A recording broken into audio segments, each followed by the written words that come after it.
Europe 1 matin, 7h, 9h, Dimitri Pavlenko. 8h43 sur Europe 1. La revue de presse d'Europe 1, Olivier Delagarde. On commence par une info énorme, à moins que ce soit un couac colossal. À minuit 19, en tout cas, le site de l'équipe a publié en urgence un communiqué du Comité international olympique, communiqué pour démentir les informations qui sont ce matin dans Le Point. Alors, faut-il en parler ? En tout cas, la réputation de sérieux de l'hebdomadaire n'est plus à faire, pas plus que celle de l'auteur de cet article, qui n'est autre que Nicolas Bavrez. Que dit-il ? Eh bien que le CIO pourrait annuler les Jeux de Paris. Thomas Bach, son président, a été sidéré par la dissolution et effaré par les déclarations d'Emmanuel Macron prédisant la guerre civile, écrit le journal. Il s'est donné jusqu'à la mi-juillet, poursuit-il, la mi-juillet, pour confirmer, annuler ou reporter les Jeux Olympiques. Une décision qui n'aurait pas de précédent depuis la dernière guerre mondiale. Deux motifs pourraient contraindre le CIO à cette solution, la sécurité et les transports. En gros, explique Le Point, le CIO redoute d'une part des émeutes incontrôlables après les élections de dimanche et des grèves sauvages dans les transports parisiens dans le cas d'une victoire du RN. Dans tous les cas de figure, affirme Nicolas Bavrez, la dissolution a déjà transformé les Jeux de Paris en catastrophe pour l'économie et l'image de la France. Loin des 9 milliards d'euros de retombées annoncées, le tourisme est en voie d'effondrement en raison de l'insécurité chronique et de l'instabilité politique. En tout cas, je me répète, le CIO a tenu au milieu de la nuit à démentir toute volonté d'annuler les Jeux. Alors venons-en à l'actualité politique. Coalition, c'est le mot du jour. Face au RN, Macron fait le parti d'une majorité de coalition, titre Le Figaro. Oui, tout le monde en parle, explique Isabelle Fissek des Échos, mais personne ne voit très bien comment cela pourrait fonctionner. C'est le fantasme d'une grande coalition, titre d'ailleurs L'Opinion, où Nicolas Bétoux résume ainsi la situation. On devrait donc voir Gérald Darmanin draguer les voix d'un parti qui dénonce la police qui tue. Un peu plus loin, Elisabeth Borne sollicitera les voix de LFI qui tenta plusieurs fois de renverser son gouvernement. Dans une autre circonscription, ce sont les électeurs macronistes qui sont appelés à voter Ruffin, qui déclare que le président est un taré. Au Havre, Édouard Philippe promet de voter communiste, son adversaire de toujours. Et dans les Échos, la ministre Marie Guévenoux résume tout cela d'une formule limpide. On soutient des hommes de gauche dans des circonscriptions de droite qui se font élire par des gens de droite pour mener une politique de gauche. Et dire que le président nous promettait une clarification. Dans Le Figaro, Vincent Trémollet de Villers a beau jeu de souligner l'attitude d'Emmanuel Macron qui a voulu redonner la parole au peuple et qui, dès qu'il a parlé, manœuvre de toutes ses forces pour que cette parole n'ait aucun écho. Alors quel pourrait être le résultat de tout cela ? Eh bien aucun. C'est ce que répond un ministre à Loris Boischaud du Figaro. Selon tous nos calculs, c'est absolument ingouvernable, affirme-t-il. C'est mortifère, ajoute même un stratège de chez Renaissance. C'est une machine à faire voter RN. Et de citer l'insoumis Manuel Bompard, qui se frotte déjà les mains.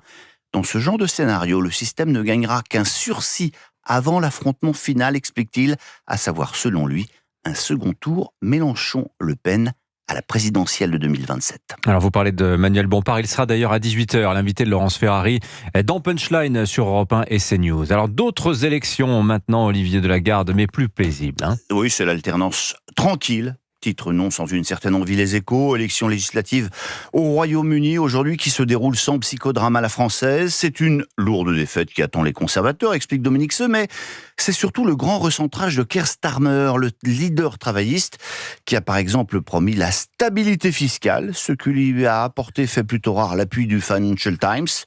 On est bien loin, regrette-t-il, du programme du Front Populaire. Et pour terminer, direction Murbach dans le Haut-Rhin. Oui, parce que cette petite commune alsacienne détient ce qui s'apparente désormais à un monument historique. La dernière cabine téléphonique de France. Elle est en photo dans Paris Match entre Céline Dion et Macron, en blouson de mauvais garçon. Et à la différence de notre président, elle est encore raccordée au réseau. Notez bien, Anissa, 03 89 74 11 53. C'est le numéro de cette cabine. Jérôme Huffner, grand reporter, a été dépêché sur place. Elle fonctionne en ajustant le combiné à l'oreille. Comme pour écouter un cœur qui bat, écrit-il, on entend bel et bien résonner ceci. Eh oui, la tonalité de 425 Hz qui nous amène instantanément à une douce nostalgie, écrit l'hebdomadaire. Théoriquement, vous pouvez encore y passer des coups de fil, sauf que les cartes téléphones, elles, ont disparu depuis longtemps. Mais mystère, Orange assure que 5 appels sont passés depuis cette cabine chaque mois. Alors qui dans ce village a encore une carte téléphonique à gratter? Avec des crédits. Le mystère de Murbach reste entier. Ah oui, parce que- 03 89 74 11 53. Ouais, Oui, c'est parce le numéro. qu'on met plus de pièces, effectivement, c'était les fameuses cartes. Oh là là, effectivement. Ça remonte, hein, tout ça. Hein. Pardon, Emmanuel Carte Ducrot. bancaire, ça marche. Oui. Ah, mais si, peut-être que quelqu'un appelle sur des numéros gratuits. Il n'y a pas besoin de carte téléphonique dans ce cas-là. Non, il y a- Mais voilà, vous voulez mystère le numéro- résolu, vous le demandez à numéro- Anissa. Non. Ah bon Numéro gratuit, vous pouvez. Il y a 5 appels payants qui sont Ah, passés payant. chaque D'accord. mois. Bon, écoutez. Vous Quel mystère. lisez Paris Match ou... Pascal Vous voulez Praud. que à quoi me fait penser ce que dit Olivier? En 76 ou 77, je passais mes vacances au Pouliguen. Comme chaque année. Et ouais, comme chaque année. Et tout le monde n'avait pas le téléphone, bien sûr, et surtout dans les maisons secondaires ou dans les locations, il n'y avait pas de téléphone. Et chaque soir, vers 20h, il y avait une petite cabine téléphonique tout près de la plage. Et il y avait 20 personnes ou 25 personnes qui attendaient leur tour. Et il y avait une personne qui appelait, ses enfants, ses grands-parents, je ne sais pas. Et puis après, alors, quelqu'un, quand c'était trop long, quelqu'un tapait à la porte pour qu'ils sortent et t'attendais comme ça.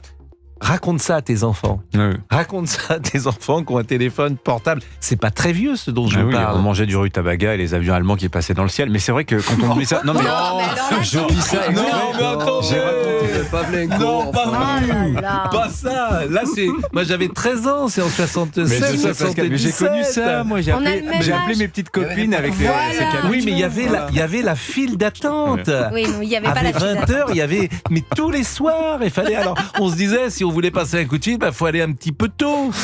Mais Bon. c'est vrai, le téléphone, vous vous rendez pas compte de ça, le téléphone, Mais il fallait bien sûr 2 que ans si, on pour s'en rend compte parce que- l'attendre. Fallait faire 16 Vous ans avez- depuis Vous la n'êtes pas le seul première. dinosaure dans le 16 studio d'Europe. heures. Tu regardais les dossiers de l'écran, on disait l'opérateur 16 1 36 22. Si vous habitez SVP 11